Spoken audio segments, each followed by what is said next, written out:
Hi. It's kind of like, I don't know, it's sort of spread out into totally separate tables. It's like the European Union. You know, you're all in the same room, but you're not actually together. And you can see you've got France over there. Hi, France. And then England actually is outside in the other part of the building. But anyway, I'm not going to let that challenge me too much. Hi, my name's Dave West. I'm basically the product owner, CEO of Scrum.org. So I work for Ken. My job is to make Ken's life easier, which is a challenging mission unto itself. So today I'm going to talk to you a little bit about Scrum. I'm going to talk about the last 21 years. Scrum will turn 21 in August. 21 years old, hey? 21, that's incredible, isn't it? Went through kindergarten, went through school, high school, college, which was incredibly expensive and very stressful for everybody. And then has finally left, almost leaving college, 21 years old. So I'm going to talk a little bit about the past, the future, and hopefully give you an idea of the things that where Scrum's going to go. Hopefully, an audience of this size, hopefully you can make it interactive. Obviously, some of you guys are just in the corner doing work, fair play, totally get that, nothing wrong with that at all. So I'll obviously ask you lots of questions. But hopefully we can ask some questions as we go along. It's quite a small group. So this presentation I created with Ken. So we started a conversation just before an event called Give Thanks for Scrum about Scrum, and we were talking about it, and I documented that in a presentation. He and I have presented it together quite a few times, and also separately now. Both he's done it, who knows what he did with it, but I'm also doing it. So actually, what we're going to do, where we are at now, time to celebrate, recent innovations and upcoming innovations. I'm going to try to share with you a little bit of a vision for Scrum. I'm going to try to share with you, the future of Scrum, or the stuff that Scrum.org is really investing time and effort with our PST community, what we're really doing. So who am I? So product owner, CEO, Scrum.org, you know that. I used to build software for a living at TaskTop, a startup that we grew to about 100 people. I worked at Forrester, and I must admit, I was the RUP product manager for a number of years, working for a gentleman some of you may know called Dean Leffingwell. So it didn't work very well at RUP, so he's doing it again, exactly the same, but it's now called SAFE, which is interesting. And there's some contact information. So on the left-hand side, you can see some photos which really, though I'm a CEO and product owner, my real life is I have two very small children, a 3-year-old and a 4-month-old, who, they really do make traveling a lot easier for me. No, they definitely are challenging. 3 is fantastic. They said it was the terrible 2s. It's 3, no is his favorite expression, which is a very important point when you're building software. Saying no is obviously sometimes the right thing to do, but when you're 3, you say it every single sentence. So let's get into the presentation. Let's talk a little bit about Scrum.org and our genesis and how we got to where we're at. Some of you may know this, some of you may not know this, but I think it's important to think about where we came from. When I was talking to Ken about this, it was just incredible, the amount of things that Ken's been involved in. And it all began when he was working on projects that were very large projects that were incredibly unsuccessful. And him and Jeff asked, why is this so unsuccessful? So they embarked on a journey that took them to something called the new product game, which we'll talk about in a moment, which ended up with them signing something called the Agile Manifesto, which then led them to build and let Ken to create something called the Agile Alliance. The Agile Alliance was founded because Ken got fed up with having to deal with people phoning him up and saying, hey, I want to be part of this manifesto thing. I want to be part of this Agile movement. And he created an organization to deal with it. He then was unhappy with the way he created that, and he formed Scrum Alliance. Scrum Alliance grew under certain commercial realities in a certain way that he didn't like, and it certainly wasn't focused on software development, and he created Scrum.org. Scrum.org is a really simple organization in a lot of ways. It's mission-based, and our mission is to improve the profession of software development. And we share that mission with some organizations, 2 of which are outside, Improving and Cardinal. And we share this mission of trying to make software a little bit better. And that's really, really important because software's everywhere, right? That's why you get up every day, probably. Software is running cars. Ken drives a Tesla, which has this thing called automatic cruise control, automatic driving, which is really good because Ken's an awful driver. So you sit in, and it's interesting because it does this when you're in it, and which is great if you're in the front, but if you're back, you get a bit ill. You know, self-drive. My children may never have to drive on the highway. How crazy is that, hey? All because of software. Software saves people's lives every day. My wife used to sell genetic tests, and once I was dragged to a lunch with her and her boss. And her boss, I thought it was going to be a really boring doctor type, you know, those sort of people. And so I started talking. He asked me what I did. I said, I do some software stuff. He goes, software? That's really important. That's how our genetic tests work. The testing actually is irrelevant. It's the data analysis that makes a difference. We talked about how software is saving lives every day, how software is increasing the likelihood that you actually will be diagnosed earlier with challenges. Software is the most important commodity of the 21st century. People say it's data, but data is a bit like, without software, data is totally irrelevant. And you only get data with software. So I believe we live in the software economy, and our mission has a fundamental connection with the growth of the world's economy and how the world is going to get better. So that's what we do every day. Actually, a little bit of a spoiler alert, this mission may change before the end of this presentation. So keep your eye on it. It might change. Which reminds me, when I was presenting with Ken, I was in London, and Ken was on Skype. Unfortunately, Ken can't really travel anymore. And so he was on Skype delivering it with me. And just as we're about to go on, he says to me, just in passing, "Oh, Dave, I changed the slides." And so I'm like, great. So things do change on this presentation without any warning. So I sometimes have to keep my eye on it as well. Presenting with Ken is a bit like bullfighting. Fabulous for the audience, but a little bit high risk for the other person. I'm not going to say who the bull is in this example. So let's talk a little bit about Scrum.org and how we're executing on that mission, some of the metrics that I'm using to drive that mission home. 2 weeks ago, over 1 million people have taken assessments at Scrum.org. Over 1 million people. Now, that might be the same person taking 1 million times. That's, I think I've met him. He's not out there, I must admit. But, or it might be somebody taking it a couple of times. But 1 million assessments have been taken. Scrum is used by 90% of Agile teams. How many people in this room use Scrum? So everybody in this room is using Scrum. I didn't look over there, but I'm assuming they did. 90%. 850,000 people taking assessments, 61,000 professional Scrum Masters in the world, over 51,000 lessons or Scrum training has been taught. That's actually 160 professional Scrum trainers in the world.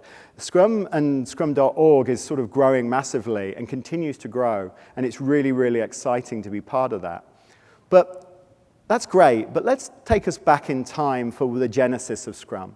Let's take us back in time to why Scrum sort of came into the world, because I think that's important. It's important to think about that Scrum is a tool. Notice that our mission at Scrum.org isn't about Scrum, it's about the profession of software development. And that's really important because Scrum is a tool, so don't become religious, well, maybe become religious about Scrum, but ultimately that's not the intention. So I'm going to take you back into time where there was a company that had a set of requirements, had some money, that defined them into documentation, that then was delivered by a software development team. Now that works brilliantly in some situations, but as innovation started to grow, as the opportunity of applying software to do things that aren't automating business processes, as software became a mechanism to really deliver business value, as software changed in its place in an organization in terms of the value it gives to the shareholders and to the ultimate organization, then the ability to deliver software in this traditional waterfall model becomes very questionable. Interestingly, waterfall was a term coined by Winston Royce, which is a very hard name to say when you're drunk. And interestingly, he called his son Walker Royce, which doesn't actually solve that problem, so I have no idea what he was thinking. But Winston Royce coined it in the IBM Systems Journal, which was then translated into proceedings of the ACM, if that still exists in the world, who knows. He described it as a great way of managing work, but a crap way of building software. He didn't use the word crap. He's far more intelligent than that. His name was Winston. Why wouldn't you be? So he described it as a very bad way of actually building software. And he described it as it was bad because it doesn't allow, it assumes that you know exactly what you want before you build it. Now, the reality in most innovative, dynamic, dare I say, value-adding projects today is you don't know what you want. You have an idea, you have an objective, you might have a goal, but actually working through that is incredibly hard. And the only way you can actually prove you know what you want is after you've got it. It's that sort of classic, that's that classic problem of when you go and buy paint. Buying paint is possibly the most dangerous thing in the world. That's why I do just off-white. Who knew there were so many names for white, but it's like, eggshell. Not quite sure what that is, but apparently it's off-white. But if you buy paint, you go into the shop, you think you know exactly what you want, you buy it, you then put it all over the house, and you instantly go, oh, I don't really like that. And software is a bit like that. The only way you actually know if you like something is if you deliver it, particularly in these situations where in terms of requirements, you're far from agreement. And in terms of technology, you're far from certainty. You're doing things in a different way with technology you don't actually know. And that is really where Scrum and Agile lend themselves. Because it's impossible. They solve a very simple problem. It's impossible to really have a process control model, a traditional approach to engineering or to building anything when you don't know what you want or how you're going to do it. And it doesn't matter how many tools you buy. It doesn't matter how much techniques you apply. If you can't solve that problem, you can't solve that problem. You're always going to be damned. And obviously, Scrum is inspired in result of this.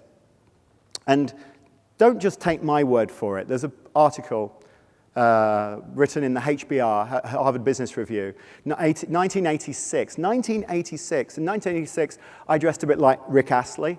I had sort of high hair, and I was never going to give it up. He was my hero. Turns out he was a disastrous hero. I then went on to Morrissey, so it just sort of went downhill, really, from there on. But ultimately, this 1986 piece was the piece that inspired. When I was talking to Ken, what was the single seminal thing that you and Jeff read that really inspired you to do Scrum? And it was this piece. In fact, it even uses the Scrum analogy in it. And it was written by two Japanese gentlemen, and they were doing analysis, PhD analysis, on why certain organizations were delivering more innovation. So it was Honda, they looked at 3M, and they looked at GE, they looked at some other companies that in the 80s were amazing. And they found these 6 things, and I want to draw them out because when we come back to the future of Scrum, when we come back to why Scrum works or why it doesn't, these things are very, very important, and things that maybe we've forgotten in our journey. Built-in instability, clear goal, but nothing much else. So they actually accepted that they didn't know. Perished the thought. As a manager, you're probably, sacre bleu. They didn't know how the team was going to organize to deliver on this goal. That's awful. That'll never fly. Self-organizing teams, autonomy, mastery, purpose. I mean, that's a Dan Pink thing that I just picked up there, but autonomy, pushing the limits of cross-functionality. The generalist. Somebody that 1 minute is testing, 1 minute is building, 1 minute is doing something else. Overlapping delivery phases or development phases, let's call them iterations or sprints if we're talking about Scrum. Multi-learning, learn by doing. Delivery is the only way to learn. Minor process controls, pull process to the simplest model you possibly can. Keep it as simple as possible and ensure that you're delivering against that, but no more. And then it's all about the people. Build these skills, these abilities, and transfer them inside your organization. You can't buy innovation, you can grow it. And that's what that paper says. In 1986, that forms the basis of a lot of Agile thinking. That's ultimately the idea of empirical process, which is at the heart of Scrum, and it led to this. Now, Scrum is not a methodology. or a method. As the product manager, I built a methodology. It was brilliant. It was 3,500 pages of linked HTML that was so complicated we had to use a UML model to describe it. Now that's cool. You can't beat that. But Scrum isn't that. Scrum's a framework, a lightweight framework. It's just enough to allow a team or a set of teams, we're going to talk about Nexus in a little while, to work together in an effective way. It provides some very simple characteristics. The idea of the product owner, the product backlog, the idea of the sprint backlog, the idea that you would structure it in this idea of a sprint. A sprint can be up to 4 weeks long, but probably will be shorter. At the minimum, you'll deliver working software at the end of that sprint. You will deliver that and then you will review it, called a sprint review. You will have a retrospective where you went, well, you know, I didn't really like the way our desks were organized. Or maybe you'll talk about more important things, though I accept that those things are important too. Like, oh, well, what about, why couldn't we get that test to work? Why did that particular PBI, product backlog item, take so long? The idea that you're continuously inspecting and adapting both at the sprint level, but also on the daily level. The idea of a scrum. Notice I didn't say stand up. You don't have to stand up. People can sit down. A scrum. That scrum, the idea of a daily scrum is you're inspecting and adapting on a daily basis. I recommend not using the 3 questions, but you can if you want. I recommend other ways like walk the board and things like that to really do that inspect and adapt. And that's really the essence. No, that's not the essence. That is the framework. Obviously, our friends out there can help you with a lot more details about it. But Scrum has become incredibly popular, and I think it is time to celebrate. I think that, you know, I Googled Scrum, not Googled, I looked on Amazon. Sorry, what's that called? Amazoned. And I got bored after 100. 100 books with Scrum in the title. And that's just in English. I ignored anything that wasn't in English. Obviously, that's a natural response for an Englishman. I don't believe in foreign languages. But the idea is that there's so much body of knowledge out there today. I don't know how many of these books are good, but there's a lot of books. 500,000 people trained on Scrum with us in Scrum Alliance. Scrum Guide is free and available to everybody. This body of knowledge is available to everybody. You can download it tomorrow. It's 16, 18 pages, and you can use it tomorrow. And everybody has Scrum in their processes. Les, Scrum-based. Dad, Scrum's in it. Safe, if you use a magnifying glass, you will find it just in the bottom left. That's the only Agile bit, just for the record. But it's time to celebrate, right? I think we should get really excited. I think it's testament to you guys, not to me. I just wander around talking about this stuff, but to you guys, that you've managed to deliver this in a world that probably isn't that friendly to it. We can celebrate. I was talking to Ken the other day about Scrum and about its evolution, and I was like, wow, what was it like at the start? He goes, I got thrown out of so many places, which I thought was a really funny thing to say. I said, Ken, that's probably because you weren't very nice. And he goes, yeah, well, look, I'm not very nice. That's just how it works. I said, why was that? He said, because I told people that the whole way they were building software was wrong, and I wouldn't back down. I was like, ooh, that's interesting. But time to celebrate. I think we can celebrate the success of Scrum. Oh, hang on a minute. Maybe it's not such a time to celebrate. Maybe there are still some things that make us a little bit upset. This is Jim Johnson. Jim Johnson, the Standish Chaos Report. Comes out annually. 2016 has just been published. I recommend that you download it. Most vendors are selling it somehow. You can get it from vendors, or you can just download it on the web. I didn't put the 16 numbers in here because I didn't really have time. Actually, I may have put them and then Ken used a different version, so I may have lost them at one point, but it's only the 15, but they're pretty consistent for 16 as well. The reason why I recommend looking at the 16 numbers are there's some really good data. There's some really good data on large projects using Agile, and the fact that you're 5 times more likely to be successful on a large project, which is infinitely less likely to be successful than a small project, but you're 5 times more likely to be successful if you use Agile at large projects, which is an interesting stat. But the Standish Chaos Report consistently tells us that we're still pretty crap at delivering software, right? That the majority of software is going to be a failure. If you're in a casino and you saw these odds, oh, hang on a minute, these are actually just about the same as a casino, and you ignore that and still. So maybe, inherently, in the heart of us, we're all gamblers because we love these odds, particularly in roulette. But software projects fail. That's the bottom line. And the reason for this is for many reasons, but with respect to Agile, what we see actually ultimately is the organization is fundamentally broken to deliver agility. We're going to talk a lot more about that in a minute. We're going to talk about why Agile projects in particular have challenges. But at the heart of this, the challenges around agility is this fundamental cultural problem and lack of consistent skilling. And we'll talk about that. The reality for most Agile implementation is this: water, Scrum, fall. So when I was a Forrester analyst, I was fortunate enough to go around the world talking about Agile. I was carried around usually by vendors. It's a fabulous life. I don't know. My wife still says, why did you give that up? It was amazing. It was a great life. And I was delivering a presentation to a much busier room than this. And I put some stat. This was about 7 years ago. And the stat said, 33% of all projects are Agile. And this guy at the front said, I don't believe you. I said, what? I said, no, we did standard deviation and all sorts of mathematical things to prove this. We did a survey. It was great. He goes, but I don't think they knew what Agile was. I'm not sure they really knew what Agile was. And I said, of course. Oh, yeah, maybe not. So we did this detailed study. We interviewed, so I actually spoke to 270 companies. And I didn't. We had people to do that. I just sort of pounced around it. But what was interesting, the result of this study, we found that the majority of organizations were doing Scrum. This 33% was accurate. But, dear, the word but comes. Yeah, we're doing Scrum, but obviously we plan annually.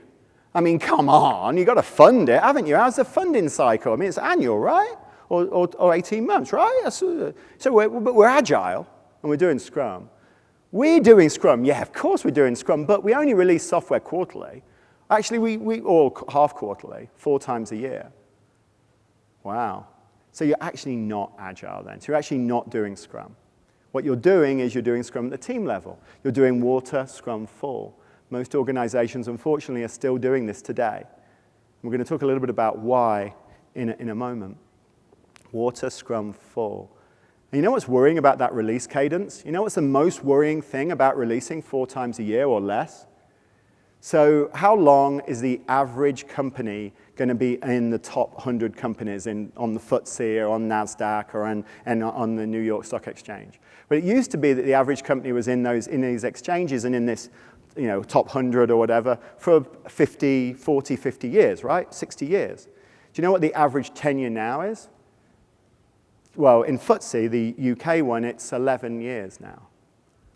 So that means if you're releasing 4 times a year, that you only have 44 chances to actually deliver something to the market, assuming that software enables your business, only have 44 chances to actually get it right. Now, my experience with business, I don't know about you, business is a bit like dating. It takes a few goes, doesn't it? If you're very, very lucky if you can find the woman or man of your dreams, or something else, whatever you're into. You're very, I'm in a software conference, who knows? But so it's very unlikely you're going to find that day one. Unfortunately, I had the strategy that I definitely used the lean startup approach to dating, which basically means that you define a minimal viable date, and you continuously, actively go at it as fast as possible.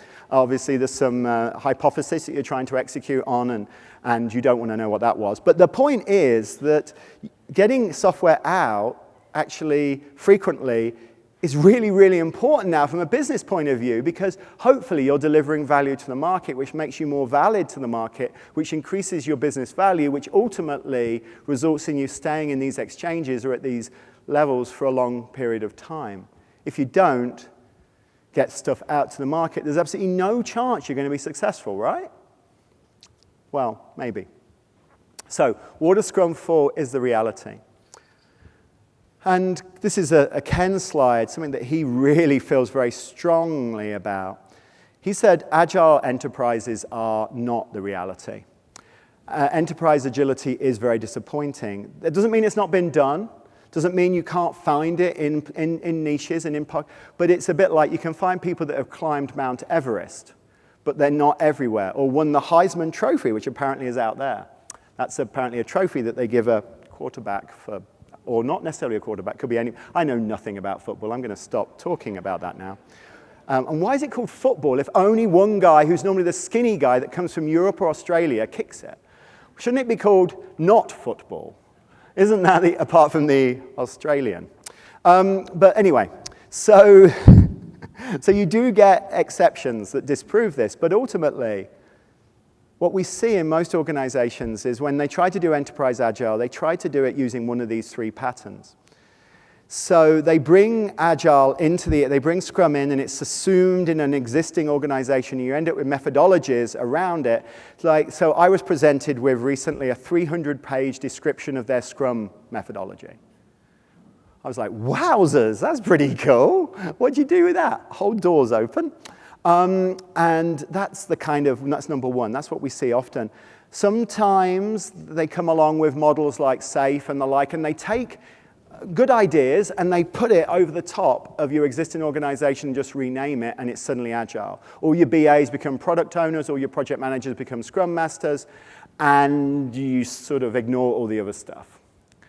That's one way of doing it. Another way is to try using a John Kotter model, organizational change model, to incrementally change Agile into your own organization. Interestingly, John Kotter is writing now that it didn't work. You can't change things. He spent 30 years trying to change organizations and just says, it's just really hard. There must be a better way. And he's talking about, and Gartner were talking about bimodal IT. John Kotter's talking about this idea of duopolies in organizations. It's just interesting what's happening around this. These three models historically have been the way most organizations have tried to drive Agile into the enterprise, and it's been very disappointing. The success is an organization that's basically built to do one thing. It's very hard to change that one thing. You know, it's the story of the beaver and the scorpion. Is it a beaver? I don't know. Something that I'm probably going to get this horribly wrong, and I apologize. But there's a scorpion who wants to get across a river, right? And there's a beaver swimming down, and the scorpion says to the beaver, okay, it's a cartoon kind of story, says, oi, mate, geezer, I want to go across the river. Wouldn't you carry me? And he goes, hang on a minute, you're a bloody scorpion. You know what scorpions do? They sting, right? They kill me. I'm not going to go anywhere near you. I'm even surprised I'm talking to you. And they say, so the scorpion says, hang on, but if I sting you, you're going to die, right? And I'm going to die because we'll both drown. That's just silly. He goes, fair point. I'm a bit of a Boy Scout beaver, so I'm going to let you get on my back. We're going to swim across the river. It's all going to be good. It's a bit like Uber for scorpions without the app. And it's all going to be groovy. Halfway across the river, guess what happens? Scorpion stings the beaver. Beaver's going down. It's like, what the hell? I'm sure he's using expletives, but I won't do that. We're in the middle of the country, so we don't. So it was swearing horribly and says, what the heck's happening? And the scorpion, why did you kill me? You're killing us both. And the scorpion says, I'm a scorpion. That's what I do. And unfortunately, organizations are built in exactly the same way. And that's not a bad thing. That's a really good thing. They're built around resource optimization. They're built around cost. They still treat software as a cost, not a value. So they manage it in that way. Changing that to think of it in a different way is very challenging, dare I say, almost impossible. That doesn't mean that you can't do it, but it's bloody hard work. It's like trying to get a Scot to buy a round of drinks, as we say in England. That's awfully racist, and do not repeat it. I apologize for the entire Scottish nation. I know a lot of very generous Scots. That's a complete lie, actually, I don't. But the other thing that's really interesting that we've observed, which is very worrying, is that, to use a Bible analogy, that's always a little bit dangerous, but Scrum is being inconsistently taught in organizations. You know, when somebody asks you about Scrum, maybe, or you tell somebody about Scrum, or somebody tells you about Scrum, maybe they emphasize velocity, maybe they emphasize the daily stand-up, maybe they emphasize a lot of the things that are actually not part of Scrum. There is a mechanism called the Scrum Guide to actually deal with that, but unfortunately, if you get 5 consultants in a room, they're going to have 5 or 6 different interpretations of Scrum. And why that worries me is that it's not that these people are bad. It's not that their interpretations are wrong. The challenge is that, particularly when you scale, that these interpretations can actually contradict each other, thus reduce the value of the thing you're doing. For instance, backlog is a great example. What goes in the backlog? Well, everything that you need to do for working, right? Managed by the product owner. But some organizations say, oh, well, we've got the technical backlog, and then use a story backlog, and then we've got the work that's really being done, and then what? You know, people have their own interpretations, and that can get in the way of scaling, particularly. So be very careful there, and there's some organizations have turned that into an art form. Ken likes to talk about Scrum study. I'm not going to go there. The other thing that's really worrying in our industry is that professionalism is not really the most, it's not front and center in your ideas, right? These are two examples of where professionalism probably went awry. Imagine that you're a software developer working for a large German auto manufacturer, and you've been told there's a story in your backlog, there's an item in your backlog that says, cheat. I mean, it uses lots of long words full of consonants and no vowels because it's German, and nobody can really understand it, and it goes on for pages. But it basically says you to cheat. Would you implement it? Well, that's a questionable thing. I don't know. I ask myself that every day. Would I implement it? I hope I wouldn't. It would be very unlikely I'm working in Germany, but ignoring that, I probably wouldn't. I probably would. Because professionalism, the ability to say no, is not a norm. People don't treat us like professionals. They treat us like a utility, a service. In fact, ideas like outsourcing have totally perpetuated that, have increased that. Professionalism is a challenge to most professionals. And I love the fact that this conference is partnering with software craftsmanship. Software craftsmanship, at the heart of craftsmanship, is this idea that I'm a professional. I go through a process, I have a support network that helps me make the right decisions. You know, it's ironic that a plumber is more certified, is more professional than a software engineer. Now, I appreciate that your plumbing is really important. And when it backs up, oh my God. But I recently had a pregnant wife. She backed up many toilets. So don't quote me on that. I did get to know quite a few plumbers during my time. And I asked one of the plumbers, I asked him about certifications and professional. He talked about an apprentice model. He talked about actually all these things he has to go through to be certified. And he was very proud of it. Professionalism. It's funny that plumbers are more professional than software developers. And that manifests itself in things like this. Okay, so Scrum, super successful, we're doing all right, it's gone out there, but we could do better. Now, when Ken delivers this, he says, he really doesn't say we've done all right. He says he's very, very disappointed. I'm like, but Ken, lots of people are doing it, and lots of people are finding value out of it. We're delivering working software more frequently. People are happier. That's good. He goes, yeah, but. Or yes, and. So we've been trying at Scrum.org and with the Scrum community, our professional Scrum trainer community, to start to do some things to try to help some of these things.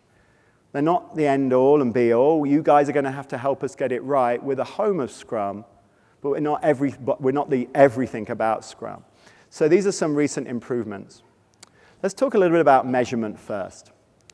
So one of the biggest challenges that most organizations have around how they drive change into their organization or how they manage their delivery teams is how those teams are measured.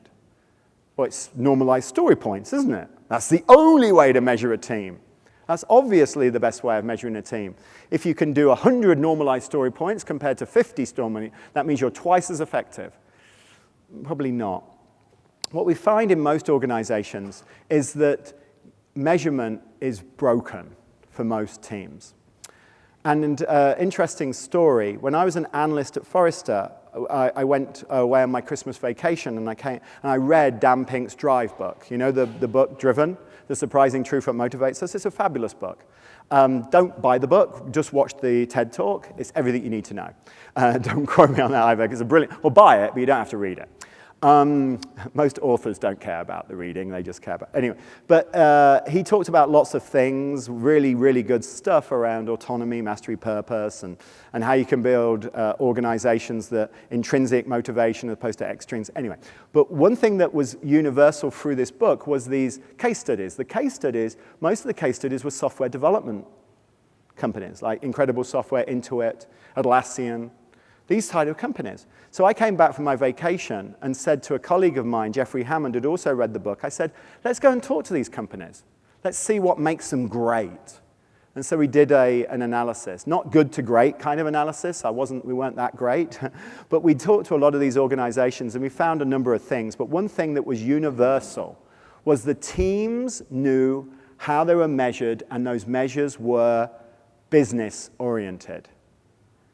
So this is something called EBM, and I'll use the analogy of Netflix. So we talked to the Netflix team that was doing, now this is a few years ago when streaming, so before House of Cards, before Orange is the New Black, is that a show? Before streaming, everybody was streaming. You know, before the days where you're like, why would I stream, dude? I've got NBC or whatever. Back in the day, streaming wasn't popular, and we talked to the Netflix streaming team, and it was really interesting. So I said, how are you measured? I was expecting to see defect density, release cadence, all of these very interesting data points. But they said, oh, we're measured by how many people are using the service and if they're coming back. I said, well, how do you influence that? They said, yeah, isn't that a question? And it was funny that the development teams knew very clearly why they were in business. And this is called EBM, evidence-based direct measurement and management. EBM ultimately concentrates on three things. It concentrates on value. Now, these are examples. You would pick the things that make sense to you. It concentrates on time to market, and it concentrates on ability to innovate. Three very simple things. These things, if you improve these things, then you will be improving the value that your product delivers. Oh, hang on a minute, that's the other important point that we found over and over again in all these companies. They didn't do projects, they did products. Isn't it funny that organizations, every C-level in the world seems to want to be agile?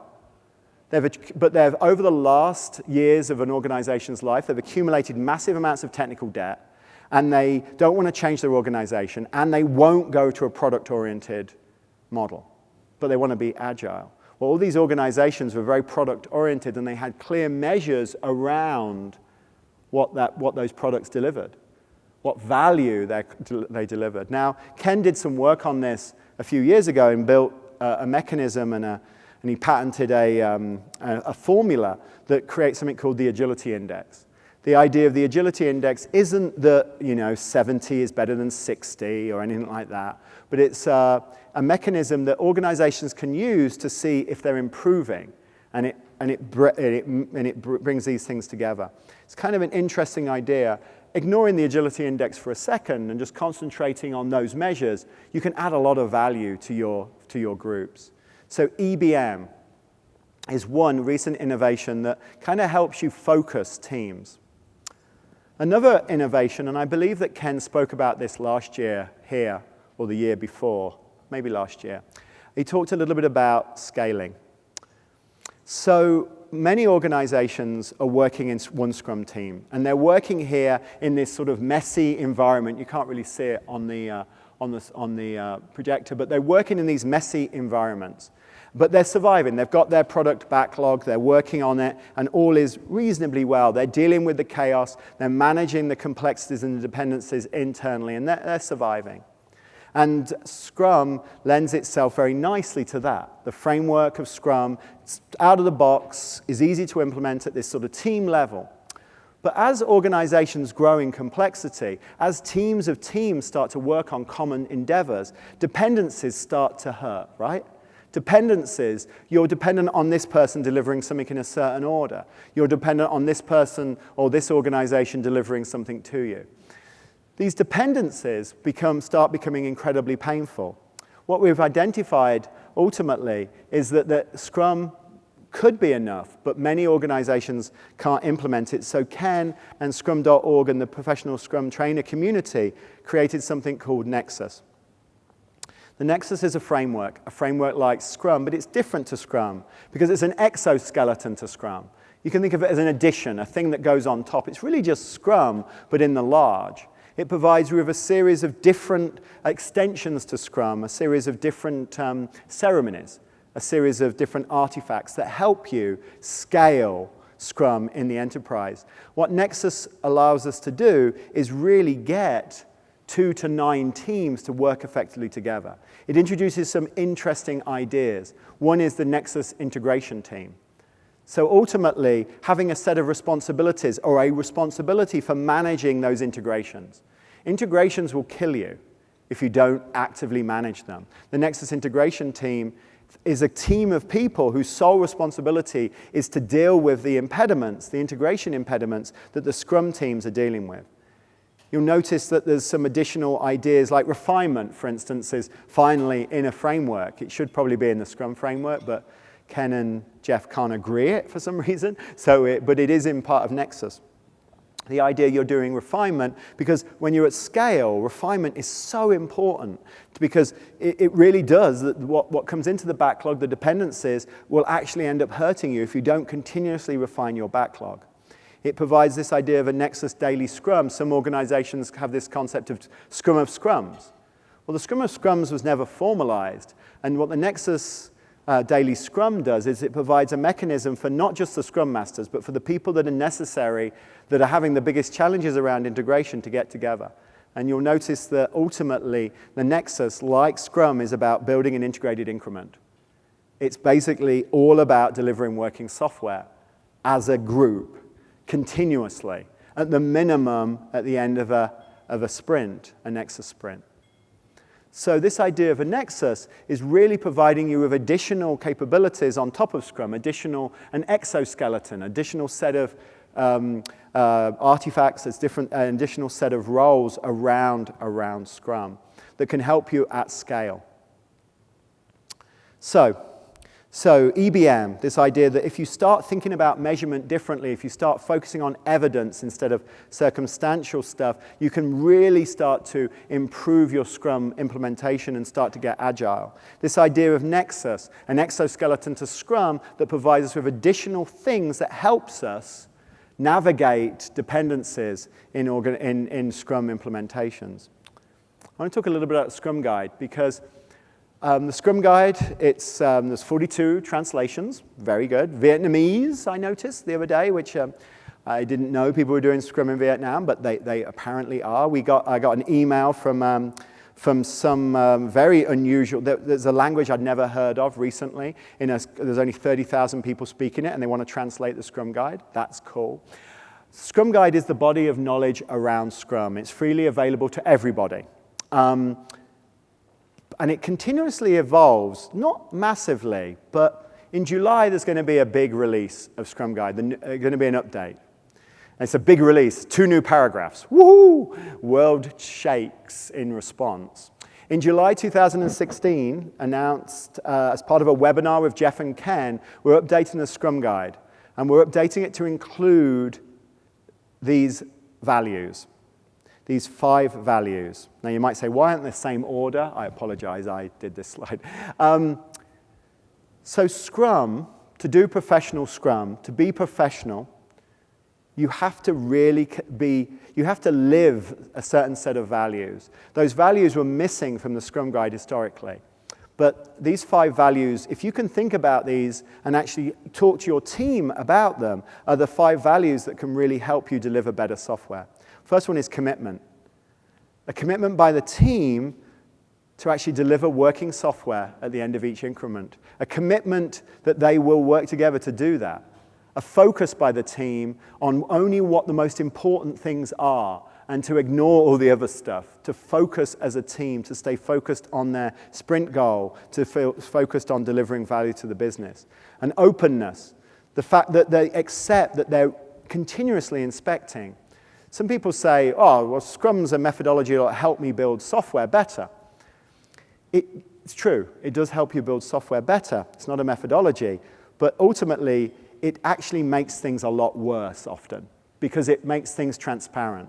And a lot of organizations don't like that, don't enjoy that. That level of openness is not something that I want.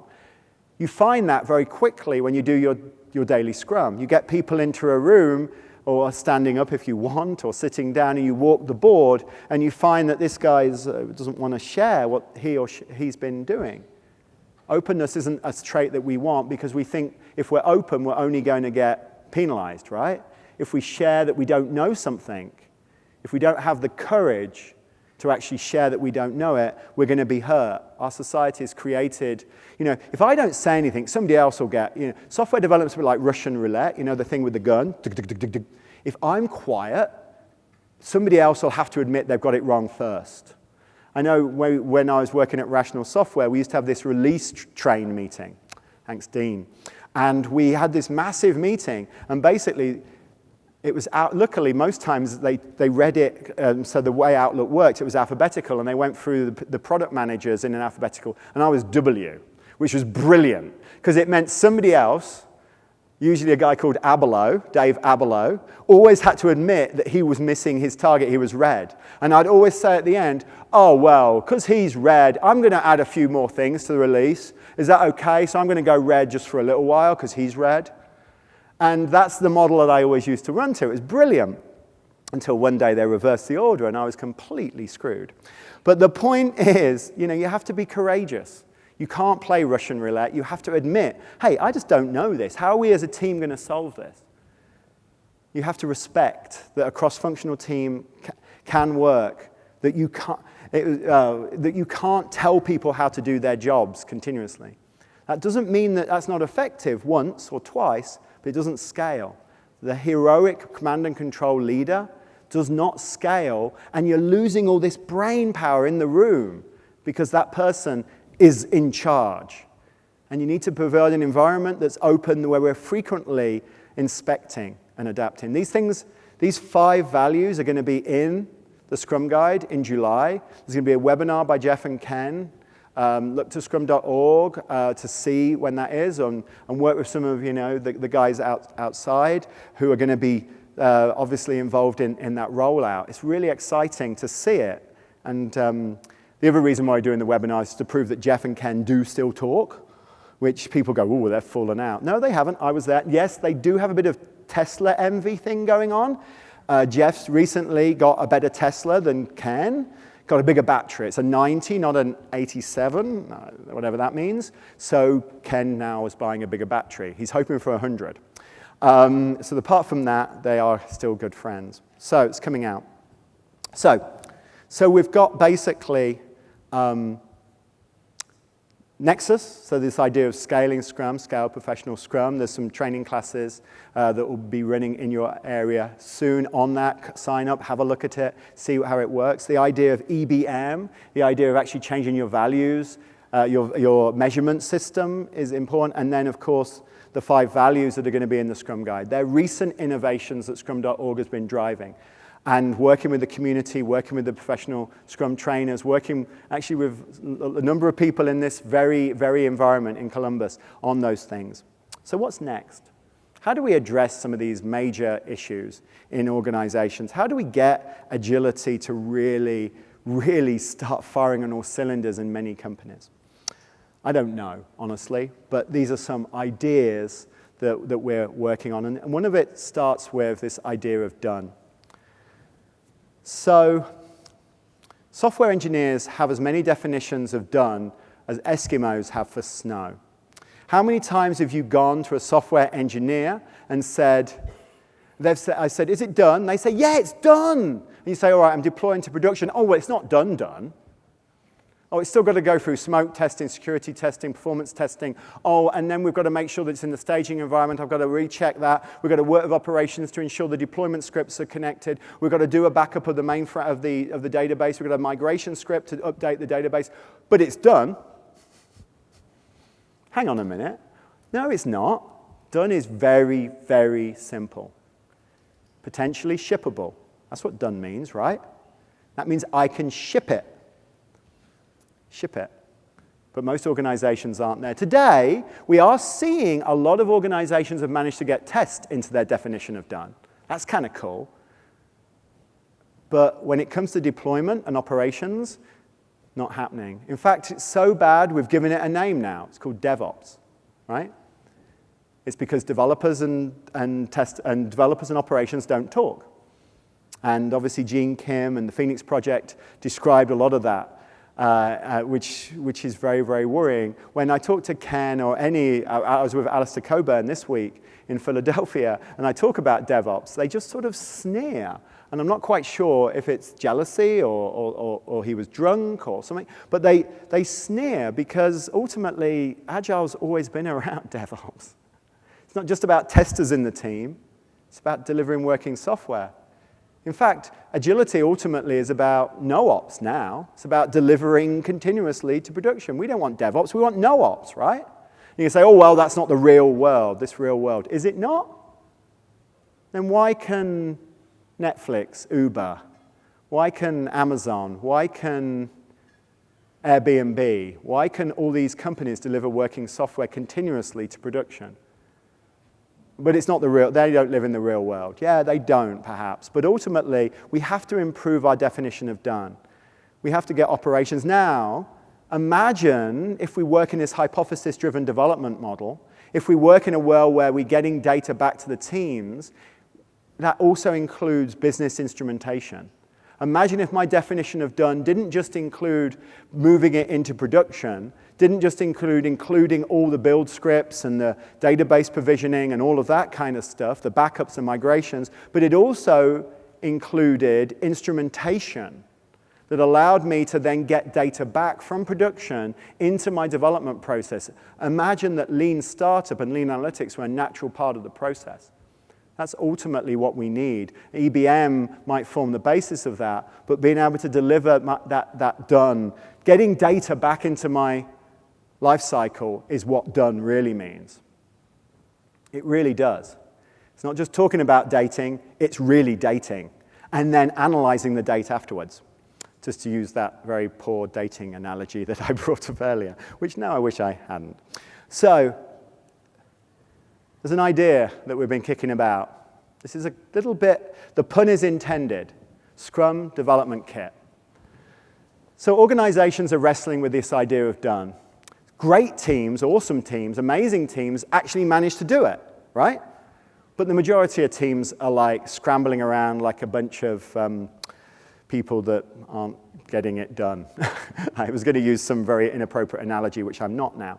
So how do you help them to get things done?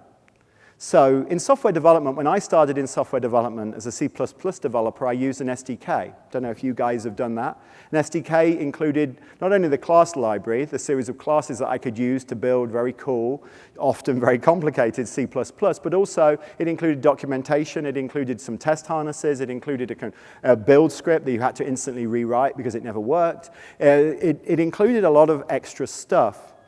So maybe we should start providing that for teams. Maybe we should have an artifact in our organization that manifests this. It could be as simple as a definition of done that we use, we take to every Scrum team and we say, this is our expectation of what done means in this organization, and you can add to this, but this is the minimum. It could be something where it includes the principles, practices, and even the tools necessary to instantiate this idea of done. Potentially, this could be a framework, almost a methodology, that actually allows organizations to deliver done working software every time.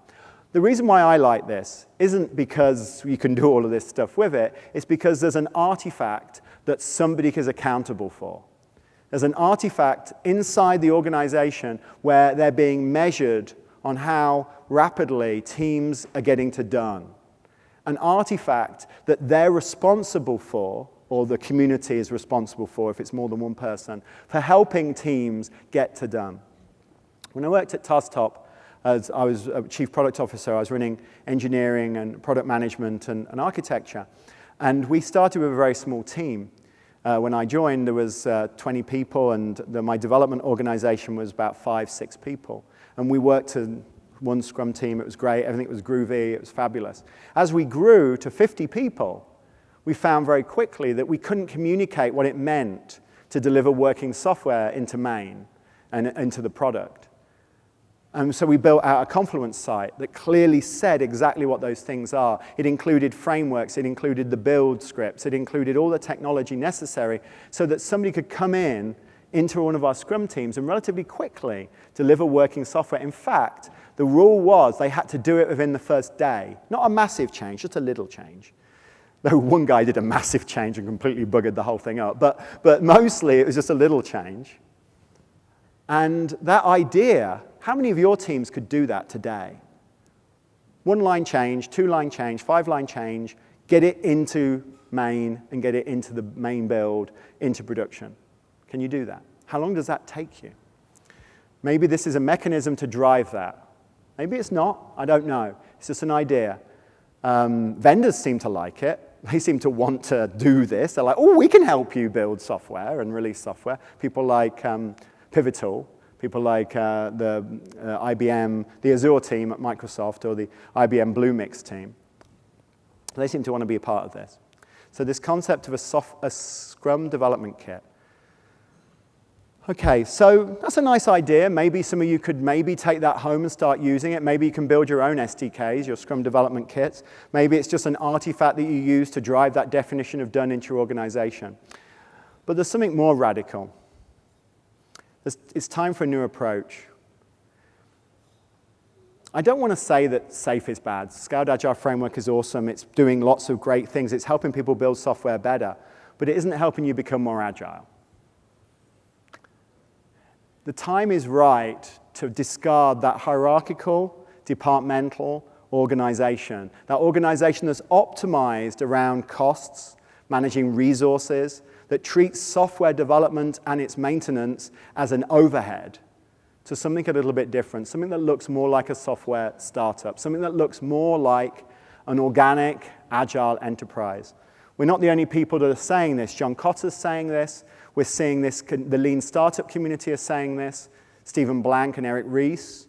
Jez Humble's saying this. Everybody now that really understands what it means to be agile is starting to say that traditional organizations don't manage. Capital One's a great example where they've taken digital, they've actually moved them into New York City, into a different kind of place, and built an organization around it. An organization that incentivizes and manages in a different way. An organization that has different HR policies and bonus policies. An organization that has different policies around dress code. Everybody's a hipster for some reason. Isn't it ironic that hipsters all about anti-cool, being cool, but they all wear and look exactly the same? I'm like, isn't that? It's a uniform, I guess. But an organization that is built to deliver continuously and get feedback into the process. An organization that's built about experimentation, that's empirical from the top to the bottom. Traditional software development organizations optimize around hierarchy, specialization of labor. They evolve best practices and functions in pursuit of the idea that we can make this efficient, this throughput, as efficient as possible.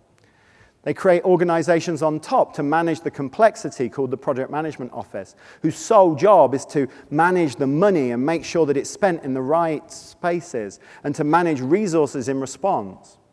Let's forget all of that. Let's drop all of that and build a network structure that's based on product development, that uses and shared services as necessary with the traditional organization, but really continuously questions any dependencies it has outside the organization to deliver its business value. It's value-based. It's all about delivering stuff to market to get feedback, and it uses good modern software engineering practices. Software craftsmanship isn't an afterthought. It's the primary way in which people deliver software. They're craftsmen working in a studio. And of course, we would argue, but we're a little biased, Scrum is at the heart of it. So it's basically building this environment that uses EBM, that takes professionalism to the next level, that allows you to really have Scrum Masters that are empowered to really reduce impediments, that creates an environment that continuously delivers working software and done software. And it uses Scrum and Nexus as necessary to do that, and uses an SDK to sort of embody that deployment and that delivery of done. An environment that really is taken out of your existing world and moves somewhere else. It's not about transformation, it's about transition. You cannot transform to Agile. You can transition to it. And you take products out of your existing organization and put them into a studio, into this Agile environment. This is where you get success. All of the things that are stopping you from being Agile today, you can just forget. Now, there's a Star Trek analogy here, or story. Remember Karamosha Maru? Some of you may remember that. There's only one person that beat Karamosha Maru. Now, for the non-Star Trek people, what are you doing in software, firstly? Secondly, I think you just took a wrong turn somewhere. No, secondly, it's a test that they have at the Starfleet Academy. That's like a professional Scrum training class, you know, so that's impossible to win. And they put their officers through it to determine how they behave in a situation where they can't win. There's only one Starfleet officer that ever passed that. His name was James Tobias Kurt. And how did he do it? He cheated. That's how he won. Maybe this is a way of cheating. All those things that are getting in the way of you being Agile today in your organization, they're there for good reason, guys. It's because an organization is built about doing something very different. Let's take those and ignore them. Let's build a whole organization that's all about delivering products. Let's take products out of the existing organization that make sense, products that need innovation, products that desire experimentation, products that respond to market, and put them in a different world. John Cutter talks about this. Gartner's even talking about this as well. Bimodal, they call it, which is like bipolar, I guess, for software people. Don't know. That is the only way to make it work, with different leadership. Management 3.0 is a natural byproduct of this. EBM is a natural thing. The SDK, Scrum, and Nexus are just natural parts of it. It's measured differently. It's focused on professionalism and craftsmanship. It's focused on delivering done. It's about scaling and not scaling teams as necessary. It's not about taking these resources and having to find places for them. It's not about saying, well, I'm a program manager. How do I live in Agile? Who cares? What skills have you got? How can you help this product be delivered? How do you fit into Scrum and Nexus? How do you fit in the leadership? Would you fit in the knit? That's what we should be asking. And it's about product development, not project development. Hang on a minute. Those two innovations have driven us to a change to our mission. Scrum.org and Ken Schwaber has basically, we've always been focused on software development. I'm actually telling you now, guys, that we're actually something a little bit more than that. It's called delivery. We're about delivering working software rapidly with Studio, with the SDK, with Scrum, with Nexus, and measuring it with EBM, and doing it in a courageous, professional way with the values and principles that the Scrum guys taught us. That's what we're in the business of, delivery. We've changed to a software delivery organization. That's our mission, to improve that. So you're no longer in development, you're in delivery. And that's a very important change. So, in summary, what I've tried to do today is talk a little bit about Scrum, its history, the new product game, the ideas of Scrum, where they came from and where they're going. I've talked about its success. It's being used by lots of organizations today, and we're really excited about that. Product owner, Scrum Master, development team are all there today being used. The ideas of the sprint, the ideas of the backlog, the ideas of refinement, the ideas of sprint review, the ideas of retrospective. All of these things live every day. But we're sort of disappointed that that hasn't driven this massive change in our industry that we were hoping. It's a little bit disappointing. So some of the things that we're trying to do to fix that at scrum.org, and I hope you guys will share with us in this journey, is the ideas of Nexus, So a set of practices on top of Scrum, an exoskeleton on top of Scrum that allows Scrum to scale. The idea of the values, making those values every day part of what you do. The idea of EBM, the idea that we're going to change our measures so they're all about evidence rather than about circumstantial velocity, defect density, cyclical complexity, etc.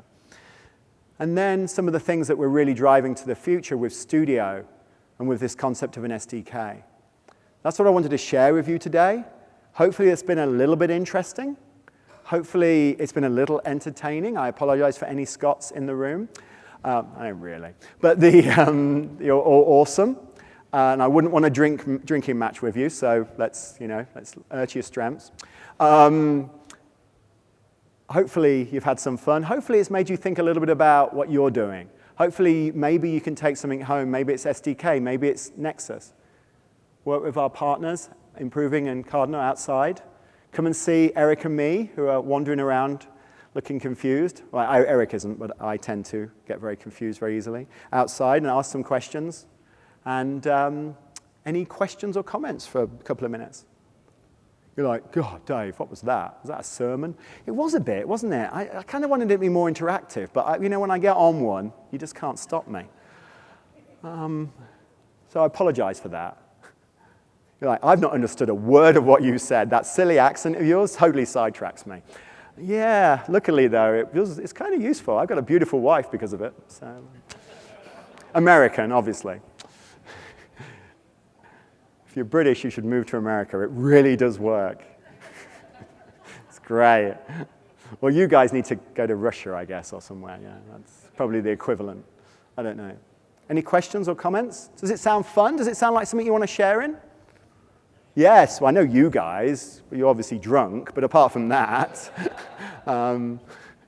hello. Well, I appreciate your feedback. That's really good to hear.